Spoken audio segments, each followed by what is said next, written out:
எவனா ஈரோடுக்கு எத்தாமல அந்த முவரக்கட்டைக்கு நான் ஈரோடு முவரக்கட்டை கூட சுற்றிக்கிட்டு இருக்கிறேன். அந்த முவரக்கட்டைக்கெலாம் அந்த முவரக்கட்டை தான் கிடைக்கும். ஒரு குரங்குக்கு ஒரு குரங்கு தான் கிடைக்கும். இன்னொரு குரங்கா கிடைக்கும். எத்தனை குரங்கு அழைச்சி போட்டுருக்காலே யாருக்கு தெரியும் சொல்லு. இனிமேல் அவுத்துட்டு கழுது தான், ஜீன்ஸு தான், டாப்பு தான், என்ன வேணாலும் போட்டுக்கலாம். நான் ஐடிக்காக என்ன வேணாலும் நடிக்கலாம், எப்படி வேணாலும் நடிக்கலாம். நான் அவளோட இது அதுதான். நடிக்கிறது ஒரு நிமிஷம் நடிக்கலாம். கெட்ட பேருங்கிறது ஒரு நிமிஷத்தில் எடுத்துடலாம். நல்ல பேர் எடுக்கிறது ரொம்ப கஷ்டம்.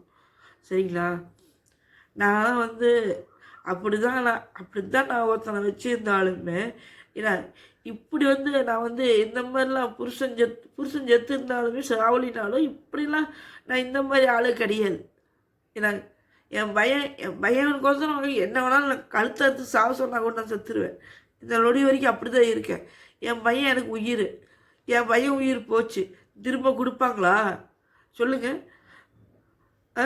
அத்தாளமோடு சாவடிச்சுட்டு இன்றைக்கி கெத்தா ஊர் சுற்றிக்கிட்டு என்ன திம்மில் சுற்றிக்கிட்டு இருக்காளுங்க.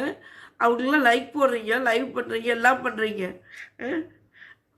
இதில் வேறு விளம்பரத்து மயிருக்கு போகிறான். அவன் எந்த பக்கம் காலை வச்சாலும் விளங்காமல் போகுமே. அதான் என் குடும்பத்திலே விளங்காமல் போச்சே. என் பையங்காலுமே என் பையனையே சாவடிச்சிட்டா, 6 அடி பையனையே சாவடிச்சிட்டா. இன்னும் எவனா சாவடிக்கிறக்கோசரம் இதெல்லாம் போயிட்டுருக்குறான். நீங்களாம் கொடுத்துட்ருக்கீங்கன்னு தெரில. அவன் எந்த பக்கம் கால் வச்சாலும் விளங்காதுங்க. சத்தியமாக அடித்து சொல்கிறேன். வெள்ளிக்கிழமை நாள் பொழுதா நேரத்தில் அடித்து சொல்லுவேங்க. சரிங்களா? இதெல்லாம் நிறையா நான் பார்த்துருக்கேன். இவெல்லாம் ஒரு இது கிடையாது, குடும்பத்து பொண்ணு கிடையாது. நான் கட்டி வைக்கும்போது பாவம்னு பார்த்து தான் கட்டி வச்சேன். ஆனால் உள்ளே பூந்து பார்த்ததுக்கப்புறம் தான் இவ்வளோ அழுக்கு இருக்குது அப்படின்னு நான் தெரிஞ்சுக்கிட்டேன். அதனால தான் நான் ஒதுங்கிக்கிட்டேன். எது பேசணுமோ அதை பேசிக்கிட்டு நான் ஒதுங்கிட்டேன். குடி போகிறேன்னாங்களா, நான் அவனை போகவே வேண்டாம்னு சொல்லி நான் கதறுங்க. சத்தியமாக சொல்கிறேன், பொழுதா நேரத்தில் சொல்கிறேன். அவன் பாலு காசுன்னு கூட நான் டிபி பார்த்து தான் தெரிஞ்சுக்கிட்டேன். அதுக்கு கூட நான் லைக் இல்லையான்னு கோபத்தில் நான் வரமாட்டேன், பிடிக்க மாட்டேன்னு தான் சொன்னேன். இல்லைன்னா நான் சொல்ல. நான் இனிமேல் இதுக்கு வரமாட்டேறாங்களோ, என்னை கூப்பிடாத, என்னை விட்டு நீ போறீல, என்னை உன்னை விட்டுட்டு நான் எப்படி இருப்பேன், நீ இல்லாமல் என்னால் இருக்க முடியாதுறாங்கன்னு இவத்துக்குள்ளே குடி போனதுக்கு நான் அழுதேன். நான் டிபி பார்த்து தான் பால் காய்ச்சல் தான் நான் தெரிஞ்சுக்கணுமா? அந்த அளவுக்கு வச்சுருந்தாங்க. சரி பொழைச்சிட்டு போகிறாங்க, எப்படியும் சந்தோஷமாக இருந்தால் சரின்னு சொல்லிட்டு நான் அவங்க விஷயத்தில் தலையே இடலை. எதுக்குமே நான் பேசிக்கவே இல்லை, அதிகமாக பேசிக்கவே இல்லை. 2 தடவை போனேன். தீபாவளி வரும்போது ஒரு மாதம் கழித்து தீபாவளி முடிஞ்சு ஒரு 10 நாள் கழித்து போனேன். அவனுக்கு ஒரு 3000 கையில் வச்சு கொடுத்துட்டு பார்த்துட்டு பழமெல்லாம் வாங்கி கொடுத்து பார்த்துட்டு வந்தேன். அதுக்குள்ளே அந்த கோர்ட்டு விஷயமா ஏதோ வெளியே போகணுன்னு சொல்லிட்டு போனான். அவளுக்கு முன்னாடி இவன் கிளம்பிட்டு இருந்தான். மெயினாக அவள் தான் போகணும். கிளம்பிட்டு இருக்கும்போது சரிப்பா நான் போயிட்டு வரேன்னு சொல்லிட்டு கொண்டாந்து விட்டுட்டு என்னை விட்டுட்டு போக்கில் தான் முலாம்பழம் ஜூஸ் வாங்கி கூலிங்காக வாங்கி லாஸ்ட்டாக அவளுக்கு நான் கொடுத்து விட்டேன். அதை குடித்தானா என்னன்னு கூட தெரில. அதுக்கப்புறம் சரியாக பேசிக்க முடியல. நானும் 1.5 மாதமாக உடம்பு சரியில்லைன்னு சொல்லி கை காலில் அலர்ஜி மாதிரி இதாகி ரொம்ப மோசமாக போய் மூஞ்செல்லாம் அப்படியே ரத்தம் வர மாதிரி ஆயிடுச்சுங்க. அப்படியே இந்த மூஞ்செல்லாம் அப்படியே ரத்தம் வர மாதிரி ஆகி போச்சு. பார்த்துட்டு என்னம்மா வேறு எதாவது யூஸ் பண்ணிங்களா, எதாவது போட்டிங்களா, டேப்லெட் எதாவது சாப்பிட்டீங்களான்னு எனக்கு கேட்டான். நான் என்னடா போடுறேன், எங்கடா போய் போகிறதுக்கு எனக்கு நேரம் இருக்குது அப்படின்னு சொல்லி சொன்னேன்.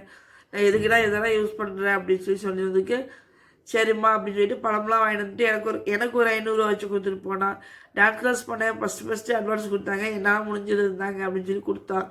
சரி அவங்க காசு அதுதான் கடைசி காசுன்னு எனக்கு தெரியல.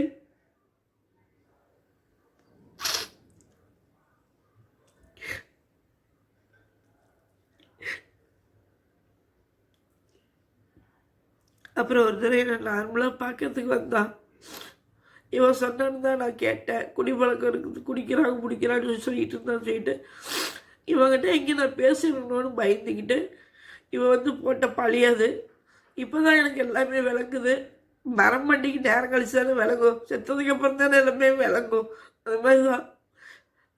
தண்ணி அடிச்சுட்டு காசு 3000 கூப்பிட்டு வந்தீங்களா, ஃபுல்லாக தண்ணி அடிப்பான் அப்படின்னு. அப்பயே நான் போகிற இந்தியன் ஸ்டோரில் காசு வச்சு கொடுக்குறாங்க. அவன் அப்பயே அவன் மெசேஜ் பண்ணி அனுப்பிச்சி விட்றான். இந்த மாதிரி அம்மாவுக்கு அம்மா கொடுத்த காசை அனுப்பிச்சி விட்ருக்குறேன், நீ உடனே அந்த மல்லிகை கடைக்கு கொடுங்கன்னு சொல்லி என் முன்னாடி தான் ஃபோனில் பேசுகிறேன். நானும் அவளுக்கு தான் ஒன்றா வாங்கிட்டு இருக்கிறோம். ஏன்னா 2 நாளைக்கு முன்னாடி கூட நான் பேசுனதுக்கு நான் என்னோட இது கேட்டேன், என்னோட பொருளோடு கேட்டேன், கொடுத்ததுக்காக கேட்டேன். அது கேட்டது அவன் இறந்தபோது சண்டை போட்டபோது எனக்கு ஒரு ஃபோன் பண்ணியிருந்தேன். இப்போதும் சொல்கிறேன், என்னோட ஆதங்கம் அது மட்டும்தான். நூல் இலையில தப்பு விட்டுட்டோமோ அப்படிங்கிறது என்னோட ஆதங்கம். என் உயிர் போகுதுங்க, எனக்கு உயிர் போகுது. அவனுக்கு கையில் காலில் எதையாவது ஒரு பக்கம் அடிபட்டு ஒரு இது மாதிரி வச்சுருந்தா கூட எனக்கு ஒரு குழந்தையாட்ட வச்சு நான் பார்த்துருப்பேன். சரிங்களா? இன்னைக்கு நானும் அவங்க அப்பாவும் வச்சு குழந்தையாட்ட வச்சு நாங்கள் பார்த்துருப்போம். இவன் வேற என் கூடயும் சுற்றத்துக்கு தான் என் பையனை சாவடிச்சாலும் தெரியல. இப்போ 4 மாதம் 5 மாதம் ஆக போகுது. 5 மாதத்துக்குள்ளேயே அவன் கூடயும் சுற்ற ஆரம்பிச்சுட்டு வாயை வச்சுக்கிட்டு. ஆனால் நான் 5 மாதம் வரைக்கும் சொல்கிறேன், எனக்கு நெஞ்செல்லாம் வலிக்குதுங்க. சத்தியமாக சொல்கிறேன், நெஞ்செல்லாம் உயிர் போகிற மாதிரி வலிக்குதுங்க. என்னால் முடியலைங்க, என்னால் இதுலேருந்து வெளியில் வர முடியலைங்க. என் பையனுக்கோசரம் எவ்வளவோ கஷ்டப்பட்டேங்க, எவ்வளவோ கஷ்டப்பட்டேன். ஆனால் இன்னைக்கு அவன் வாங்கி கொடுத்த நைட்டி தாங்க இது.